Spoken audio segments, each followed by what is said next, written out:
உலகெங்கிலும் நடக்கும் முக்கிய நிகழ்வுகளை குறுஞ்செய்தி வடிவத்தில் தெரிந்து கொள்ள ஆதன் செயலியை டவுன்லோட் செய்யுங்கள். ஆதன் செயலியை டவுன்லோட் செய்ய டிஸ்கிரிப்ஷனில் உள்ள லிங்கை கிளிக் செய்யவும்.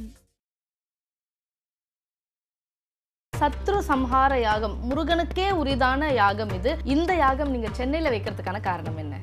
இந்த ஆலயத்தில் இருக்கக்கூடிய முருகப்பெருமான் அங்கதான் செய்யணும் அப்படின்றதுக்காக நம்மள அங்க அழைச்சிருக்காரு. அதான் உண்மை.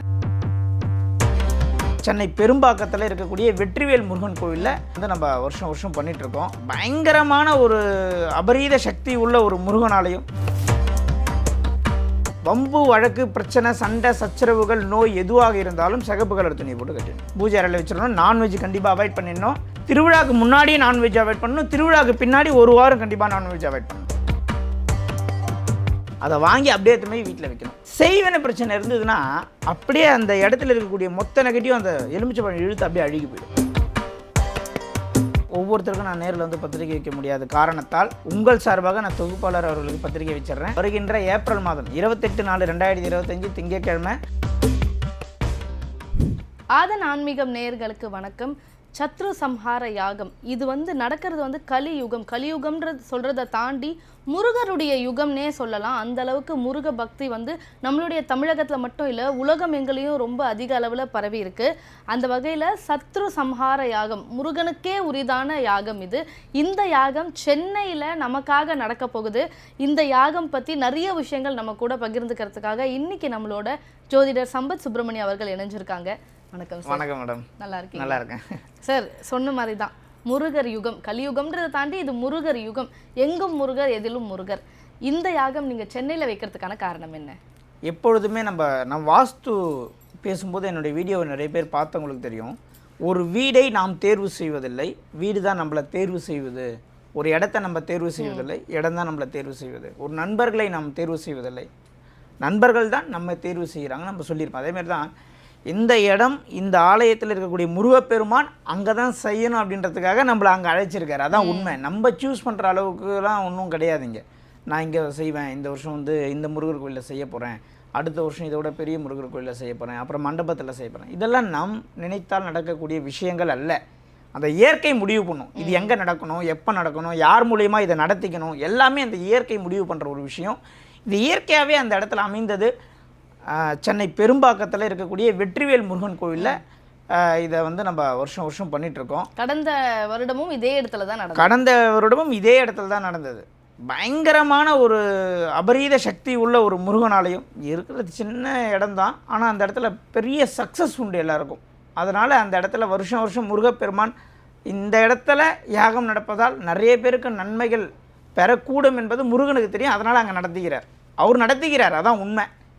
Okay sir. சார், கடந்த 4 வருடங்களாக இந்த சத்ரு சம்ஹார யாகம் அதே கோவிலில் தான் நடந்துட்டுருக்கு.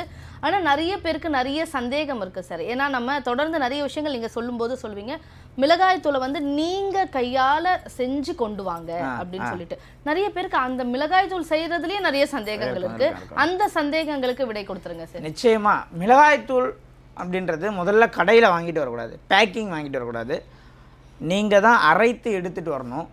அது நீங்கள் மிக்சியில் அரைத்தாலும் சரி, மிஷினில் அரைத்தாலும் சரி, அரைச்சிட்டு தேவையான மிளகாய்த்தூள் இந்தமாரி டப்பாவில் ஒரு 50 கிராம் மிளகாய்த்தூளை ஃபுல்லாக தம் பண்ணி மூடியை திறந்துட்டு நீங்கள் என்ன பண்ணணும், இப்போ நான் அதை விளக்குவேன் எப்படின்னு எடுத்துக்கணும்.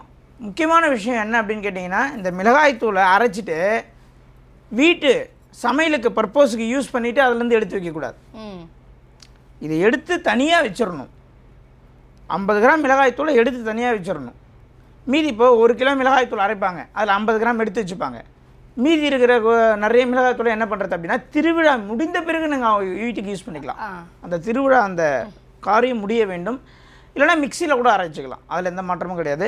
இந்த மாதிரி ஒரு புதிய சில்வர் பாத்திரத்தில் மிளகாய்த்தூள் அரைச்சி ஃபுல்லாக தம் பண்ணி அவங்க என்ன பண்ணணும் அப்படின்னு கேட்டிங்கன்னா, வீட்டில் குழந்தை பிறக்கணும், கல்யாணம் நடக்கணும், சுபகாரியங்கள் தடைபடுது. சுபகாரியம், வீடு வண்டி வாகனம் சொத்து எல்லாமே சுபகாரியம் நடக்கணுன்றவங்க மூடியை கழட்டிட்டு இந்த மாதிரி சில்வர் பாத்திரத்தில் இந்த ஜாக்கெட் பீட்டை கட் பண்ணாமல் அப்படியே என்ன பண்ணணும்னா போட்டு மூடி நூல் போட்டு சுற்றிட்டு காலை மதிய மாலை, இல்லை என்றால் காலை மற்றும் மாலை ஊதவத்தியை தீபார்த்தனையை காட்டிட்டு வரணும். மேலே பூவை போட்டு பூ வச்சு பொட்டு வச்சு காட்டிட்டு வரணும். சார் இல்லை சார் நோய் இருக்குது, கணவன் மனைவி பிரச்சனை இருக்குது, டிவோர்ஸ் இருக்குது, வம்பு வழக்கு இருக்குது, வெளியே கொடுத்த பணம் பிரச்சனையாக இருக்குது. வம்பு வழக்கு பிரச்சனை சண்டை சச்சரவுகள் நோய் எதுவாக இருந்தாலும் சிகப்பு கலர் துணியை போட்டு கட்டிடணும். இல்லை சார் எனக்கு முக்தி வேணும், ஞானம் வேணும், மோட்சம் வேணும், நல்ல குரு வேணும், ஆன்மீகத்தில் பெரிய ஆளாக வேணும், அடுத்த ஜென்மத்தில் மனிதனை பிறக்கக்கூடாது, நான் நிறைய துரோகங்களை சந்திச்சிட்டேன், எனக்கு மனித பிறவியே வேண்டாம், நான் ஜோதிடத்தில் பெரிய ஆளாகணும், வாஸ்துவில் பெரிய ஆளாகணும் அப்படின்றவங்க வெள்ளை கலர் துணியை போட்டு கட்டிடணும். இந்த மாதிரி கட்டி வீட்டில் வச்சிடணும். திருவிழாவுக்கு முன்னாடி 5, 7, 3 நாட்கள் வச்சிடணும். சில பேர் நாளைக்கு திருவிழான்னு இன்றைக்கி வீடியோ பார்ப்பாங்க, வேறு வழியில் டக்குன்னு அரைச்சி இந்தமாரி ஜாக்கெட் பீட்டை போட்டு கட்டி பூஜை அறையில் வச்சிடணும். நான்வெஜ் கண்டிப்பாக அவாய்ட் பண்ணிடணும். திருவிழாவுக்கு முன்னாடி நான்வெஜ் அவாய்ட் பண்ணணும், திருவிழாவுக்கு பின்னாடி 1 வாரம் கண்டிப்பாக நான்வெஜ் அவாய்ட் பண்ணணும். எப்பொழுதுமே மனிதர்கள் எந்த இடத்தில் தோற்று போகிறாங்கன்னா, ஒரு காரியம் நடக்கிறதுக்கு முன்னாடி இந்த விரத முறையில் கடைபிடிப்பாங்க, முடிஞ்ச உடனே விட்டுருவாங்க. ஆமாம், அது பலிதமாகாது. கரெக்டாக எப்படி நீங்கள் திருவிழாவுக்கு முன்னாடி விரதம் இருக்கீங்களோ, நான்வெஜ் அவாய்ட் பண்ணுறீங்களோ, அதேமாரி திருவிழா முடிந்த பிறகும் 1 வாரம் விரதம் இருக்க வேண்டும். அது கம்பல்சரியாக நான் சொல்லிடுறேன். 2வது, இந்த மிளகாய்த்தூள் கொண்டு வரவங்க எல்லாமே 3 மணிக்கெலாம் எடுத்துகிட்டு வந்து ஆலயத்தில் சேர்த்துடணும். லேட்டாக வரக்கூடாது. ஆமாம், கடைசி நேரத்தில் வந்து தம் பண்ணி கூட்டத்தில் நின்று டைட் பண்ணி கீவில் நின்று அது கொடுத்து வாங்கி இது பெரிய ப்ராசஸ்ன்றதுனால ஒரு 3 மணி மேக்ஸிமம் அதிகபட்சம் 4 மணிக்குள்ளெல்லாம் நீங்கள் எத்தனை வந்து சேர்த்துட்டா தான் நாங்கள் அதுக்குண்டான வேலைகள்லாம் அங்கே செய்கிறோம். ஸோ அதனால் கொஞ்சம் சீக்கிரம் வந்துடணும். அதேமாரி மிளகாய்த்தூள் எடுத்துகிட்டு வரவங்க, சரணாகதியாக முருகரை நம்புகிறவங்க நிச்சயமாக 100% அந்த காரியம் அவங்களுக்கு நடக்கும். அதாவது சரணாகதி அப்படின்ற ஒரு வார்த்தை கண்டிப்பாக நான் மக்களுக்கு புரியும். ஏன்னா போன வருஷம் வந்தவங்களுக்கு ஏகப்பட்ட பேருக்கு சக்ஸஸ்ஸு, அதனால் எடுத்து போய் கொடுப்போமே நடக்குதான்னு பார்க்கலாமே அப்படின்லாம் யாரும் தயவு செய்து எடுத்துகிட்டு வராதிங்க. முழுசாக நம்பி வாங்க, அந்த இடத்துல மாற்றம் உண்டு, அதில் எந்த விதமான மாற்று கருத்தும் இல்லை. 2வது, மிளகாய்த்தூள் எடுத்துகிட்டு வந்த பிறகு இந்த மிளகாய்த்தூளை கொடுத்துட்டு இந்த பாத்திரமும் அந்த டப்பாவும் அந்த ஜாக்கெட் பீட்டும் திருப்பி வாங்கிக்கணும். நைட்டு கண்டிப்பாக வாங்கிடணும். நைட்டு 11 மணிக்கு மேலே எலுமிச்சை பழம் தருவாங்க, சரிங்களா? பூஜை பண்ணி எல்லாருக்கும் கனி தரப்படும். அதை அந்த ஜாக்கெட் பீட்டில் தான் வாங்கணும். அதை வாங்கி அப்படியே எடுத்து போய் வீட்டில் வைக்கணும். செய்வன பிரச்சனை இருந்ததுன்னா அப்படியே அந்த இடத்துல இருக்கக்கூடிய மொத்த நெகட்டிவ் அந்த எலுமிச்சை பழம் இழுத்து அப்படியே அழுகி போயிடும். ஸோ நல்ல காரியம் நடக்கணும்னா அப்படியே இருக்கும் வாடாமல். போன வருஷம் எனக்கு என்னுடைய நண்பர் ஒருத்தவர் 3 மாதமாச்சு அந்த எலுமிச்சை பழம் காயவும் இல்லை, அப்படியே தோலும் மாறல, அப்படியே இருந்தது 3 மாதமாக. எனக்கு ஃபோட்டோ எடுத்தே அனுப்பிச்சார். ஸோ அந்த இடத்துல இருக்கக்கூடிய நெகட்டிவ் தூக்கிடும். அது எலுமிச்சை பழத்தை அப்படியே அந்த ஜாக்கெட் பீட்டில் மட்டும்தான் வாங்கிட்டு போனோம், வேறு எதுலையும் கையில் வாங்கக்கூடாது அப்படின்றதுக்காக நம்ம முக்கியமான விஷயத்தை சொல்லிக்கிறோம். அனைவருமே வந்து இதில் பங்கு பெற வேண்டும். சத்ரு சம்ஹாரம்னா நெகட்டிவ் நம்ம கிட்டே இருக்கக்கூடிய அனைத்து கர்மாக்களையும் தொலைக்கக்கூடியது. இந்த சத்ரு சம்ஹாரம் முடிந்ததும் திரிசதி என சொல்லக்கூடிய முருகருக்கு நாமாவளிகளை சொல்லி அர்ச்சனை செய்யப்படும். நெகட்டிவ் முடிஞ்சதும் பாசிட்டிவ் நடக்கும். அப்புறம் மிளகாய்த்தூள் அபிஷேகம் நடக்கும். இந்த திருவிழாவில் வந்து கலந்து கொண்ட 99% மக்கள்கள் மறுபடியும் போன வருஷம் வந்தவங்க இந்த வருஷம் வருவாங்க. நிறைய பேருக்கு நிறைய சக்ஸஸ், இந்த வருஷம் வரவங்களுக்கு நிறைய பேருக்கு சக்ஸஸ் நடக்கும். மக்களுக்காக உலக நன்மைக்காக நடக்கக்கூடிய இந்த விஷயத்தை யாரும் தவற விட்டுறாதீங்க. கண்டிப்பாக சார். அதே மாதிரி இந்த திருவிழாவில் வந்து ஒருத்தருக்கும் சங்கல்பம் வருடம் நடக்குது. இந்த வருடமும் வருமா? அந்த சங்கல்பத்தில் மக்கள் எப்படி கலந்துக்கிறது? நிச்சயமாக 2 மணிக்கு சங்கல்பம் ஸ்டார்ட் ஆகும். அந்த பொது சங்கல்பமாக நாம் அந்த இடத்துல எடுத்துக்கொள்வோம். ஒரு சில பேர் உட்காந்து சங்கல்பம் பண்ணிப்பாங்க. கூட்டம் அதிகமாக இருப்பதனால அந்த இடத்துல பொது சங்கல்பம் ஒன்று பண்ணுவோம், அதில் அனைவருமே கலந்து கொள்ளலாம். 2:30 2:30 மணிக்கு சங்கல்பம் ஸ்டார்ட் ஆகிடும். இந்த ஹோமத்துக்கு உண்டான சங்கல்பம் 2:30 மணிக்கு ஸ்டார்ட் ஆகிடும். Okay sir. இப்போ இந்த மிளகாய் அபிஷேகம் பார்க்க வரவங்க வந்து எந்த மனநிலையோடு அங்கே வரணும் சார்? நிச்சயமாக முதல்ல பெண்களாக இருந்தாங்கன்னா பியூர் எல்லோ சாரீ, ஆண்களாக இருந்தால் க்ரீன் வேஷ்டி ஒயிட் ஷர்ட்டில் வர சொல்லியிருக்கேன். அதை கண்டிப்பாக ஃபாலோ பண்ணணும். நடந்துருச்சு, நம்மளுக்கு இந்த விஷயம் முடிஞ்சிருச்சு அப்படின்ற ஒரு பாசிட்டிவாக ஒரு கான்ஃபிடெண்ட்டாக வந்தாங்கன்னா அதை முருகன் ஏற்றுக்கொண்டு நிச்சயமாக அவங்க நினச்சதை கொடுத்துருவார். அந்த தொய்வு மனநிலை, நெகட்டிவான மனநிலையில் தயவு செஞ்சு எடுத்துகிட்டு வராதிங்க. நீங்கள் அப்படியே இந்த மிளகாத்தூள் முருகர்கிட்ட சேர்க்குறோம், நம்ம பிரச்சனை இன்னோட முடிஞ்சிருச்சுன்னு ஒருத்தவங்க நினச்சாங்கன்னா அது முடிஞ்சிருச்சு, அதில் எந்த விதமான மாற்று கருத்தும் இல்லை. சரி, இந்த மிளகாய் அபிஷேகம் பற்றி ரொம்ப விளக்கமாக சொன்னீங்க. இதை தாண்டி நீங்கள் மக்களுக்கு எதாவது சொல்ல வரீங்களா? நிச்சயமாக மக்களுக்கு வந்து எல்லா சேனல்லையும் நான் வந்து மக்களுக்கு வந்து பத்திரிகை அன்பளிப்பாக கொடுத்துட்டேன். எல்லாருக்கும் நேரில் போய் கொடுக்க முடியாதுன்னு ஆதன் ஆன்மீக நேயர்களுக்கு இது வரைக்கும் நான் பத்திரிகை சமர்ப்பிக்கல. அதனால தான் இந்த வீடியோ காணொலியே.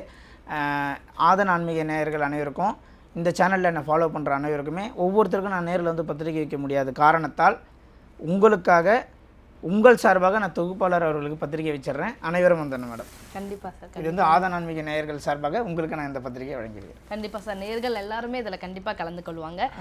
சார், அடுத்து இந்த திருவிழா வந்து எந்த நாள் அப்படின்னு எல்லாருக்குமே தெரியும், ஆனா சரியா எந்த நேரம் எப்படி வரணும்னு யாருக்கும் தெரியாது. அதை பத்தியும் கொஞ்சம் சொல்லி. நிச்சயமா வருகின்ற ஏப்ரல் மாதம் 28/4/2025 திங்கட்கிழமை மிளகாய்த்தூள் எடுத்துகிட்டு வரவங்களாம் 3 to 4க்குள்ளே மேக்ஸிமம் 4 மணிக்குள்ளே எடுத்துகிட்டு வந்து சேர்த்துருங்க. ஹோமத்தில் கலந்துக்கிறவங்க 2:30 to 3 மணிக்கெலாம் உள்ளே ஆஜராகிடுங்க. மிளகாய்த்தூள் அபிஷேகம் 7 மணிக்கு நடக்கும். ஹோமத்தோடைய பூர்ணாகதி 6 மணிக்கு முடியும். மாலை 6 மணி. 7 மணிக்கு மிளகாய்த்தூள் அபிஷேகம். 10 மணிக்கு காவடி ஆட்டம், அழகு தெரித்தல்லாம் நடக்கும். 11 மணிக்கு ஆகாய மாலை எடுத்தல்லாம் நடக்கும். அதுக்கப்புறம் எலுமிச்சை தரப்படும். அதன் பிறகு நைட்டு 11 மணிக்கு மேலே திருவிழா முடியும். அதுக்கப்புறம் எல்லோரும் ஒவ்வொருத்தராக நம்ம கலைந்து செல்லலாம். வெளியூர்லேருந்து வரவங்க சேம் டே நைட் ரிட்டன் வந்து ஃப்ளைட்டோ டிக்கெட் ட்ரெயினோ பஸ்ஸோ போட வேண்டாம். ஏன்னா நைட்டு நிச்சயமாக லேட் ஆகும். மறுநாள் காலை போட்டுக்கிறது சிறப்பாக இருக்கும். ரெண்டாவது வந்து மக்கள்கிட்ட ஒரு சின்ன விஷயம், இந்த திருவிழா மிகப்பெரிய அளவில் ஒரு திருவிழாவாக இருக்கிறதுனால நாங்கள் வாலண்டியர்ஸ் ஒரு 100 பேர் கேட்டிருக்கோம். அந்த திருவிழாவில் யாருன்னா வந்து நான் வந்து இந்த மாதிரி சர்வீஸ் பண்ணுறேன், அன்னதானத்துக்கு சர்வீஸ் பண்ணுறேன், இல்லை எலுமிச்சம்பழம் கொடுக்குறதுல சர்வீஸ் பண்ணுறேன், இந்த மாதிரி எதனா சர்வீஸ் பண்ணுறவங்க யாரா விருப்பப்பட்டீங்கன்னா இமிடியேட்டாக நம்ம அலுவலகத்தை கால் பண்ணி நீங்கள் சர்வீஸாக ஜாயின் பண்ணிக்கலாம். வாலண்டியர்ஸ் இது வரைக்கும் நாங்கள் ஒரு 60 பேர் நேம் கொடுத்துருக்காங்க. இன்னும் ஒரு 40 பேர் எங்களுக்கு தேவைப்படுறாங்க. வேணுன்றவங்க நீங்கள் கால் பண்ணி சர்வீஸ் செய்ய விருப்பப்பட்டீங்கன்னா திருவிழாவில் வந்து சர்வீஸ் செய்கிறதுக்கு நாங்கள் ஐடி கார்டு, வாலண்டியர்ஸ் ஐடி கார்டெலாம் கொடுத்துருவோம். நீங்கள் சர்வீஸ் செய்யலாம். கண்டிப்பாக சார். அதாவது முருகனுக்கு சேவை செய்ய மக்களாக இல்லை இந்த உலகத்தில். இந்த மிளகாய் அபிஷேகம், அதாவது சத்ரு சம்ஹார யாகம் வந்து முருகனுக்கு நல்லபடியாக நடக்கும். பக்தர்கள் எல்லோருமே வந்து கலந்து கொண்டு இந்த திருவிழா மென்மேலும் நல்லா அமையணும், இதில் கலந்து கொள்கிற பக்தர்களுக்கும் நன்மை அடையணும் அப்படின்னு சொல்லிட்டு எங்கள் சார்பாக கேட்டுக்கிறோம் சார். ரொம்ப நன்றி மேடம்.